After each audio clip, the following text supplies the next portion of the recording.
皆さんこんばんは。ピピの日本語ポッドキャストの時間です。今日は日本の制服文化についてお話ししたいと思います。皆さんは卒業した後、もう一度学校の制服を着たいと思いますか？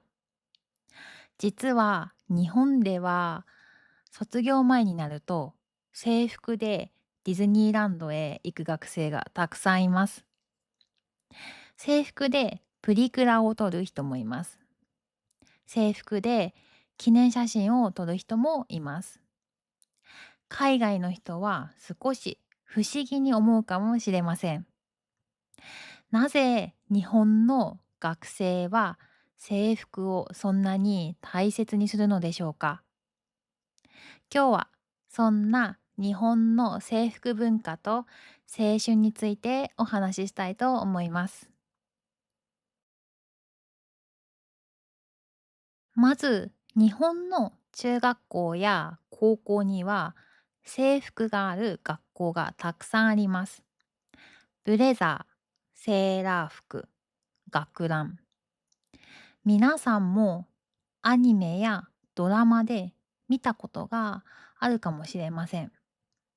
学校によってデザインが違います。制服にはいくつかの目的があります。服装の差を少なくすること。学校の一体感を大切にすること。そして毎朝服選びに悩まなくて済むことです。ところで皆さんは制服はいくらくらいすると思いますか？学校によって違いますが、私の制服は6万円くらいだったと思います。初めて聞くとちょっと高く感じるかもしれません。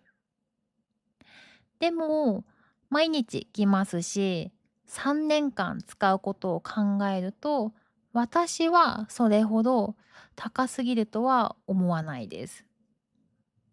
しかも制服はとても丈夫に作られています。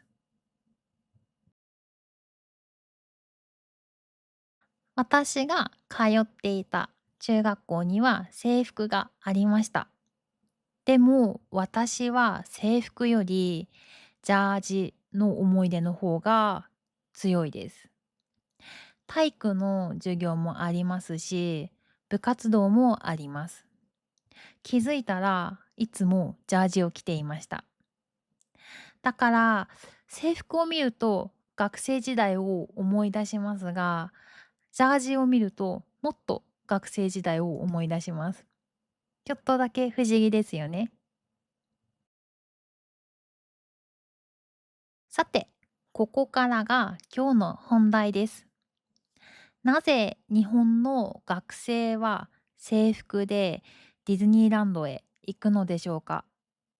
理由の一つは制服が学生時代の象徴だからです。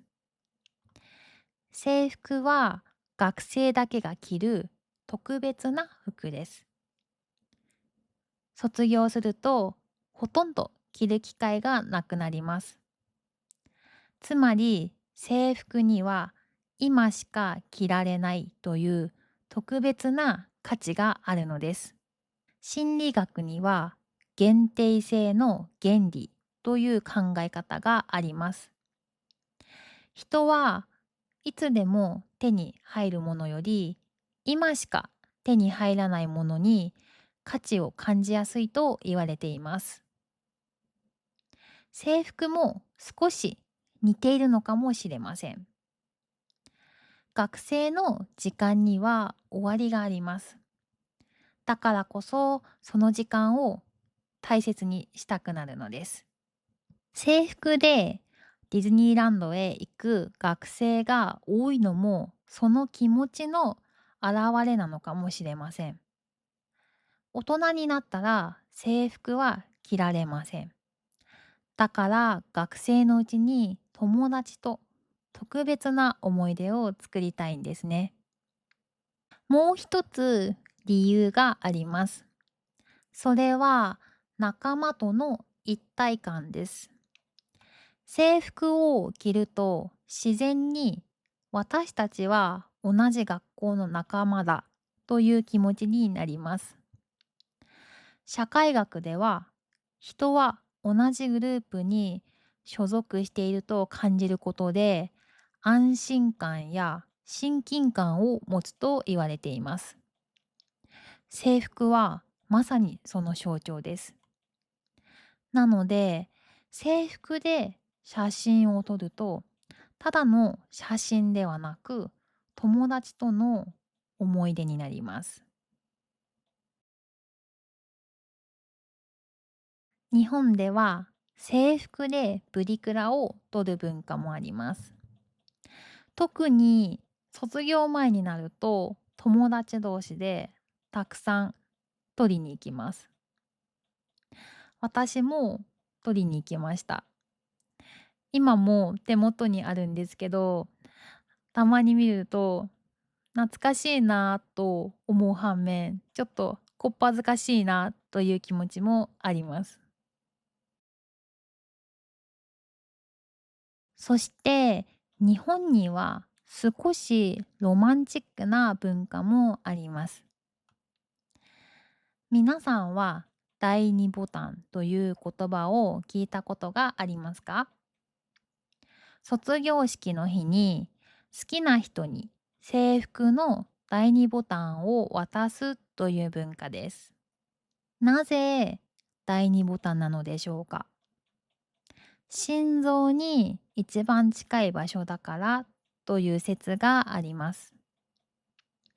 最近は少なくなったと言われていますが、日本のドラマや漫画ではよく登場しています。私は子供の頃、ドラマを見ながら、本当にそんなことあるのかなと思っていました。でも実際にあるんですね。皆さんの国にも卒業に関するロマンチックな文化はありますか？こうして考えると、制服はただの服ではないように思います。勉強した思い出、友達との思い出、部活動の思い出、そして青春の思い出、そんなたくさんの意味が詰まっています。だから日本の学生は卒業前になると制服でディズニーランドへ行ったり、制服でプリクラを撮ったりするのです。それは服を楽しんでいるのではなく、学生時代そのものを大切にしているのかもしれませんね。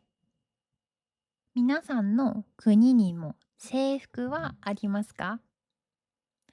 もしあるとしたら、卒業した後も着たいと思いますか？それとも実際に来ましたか？ぜひコメントで教えてください。今日も最後まで聞いてくださりありがとうございます。ではまた次回のピピの日本語ポッドキャストでお会いしましょう。ありがとうございました。バイバーイ。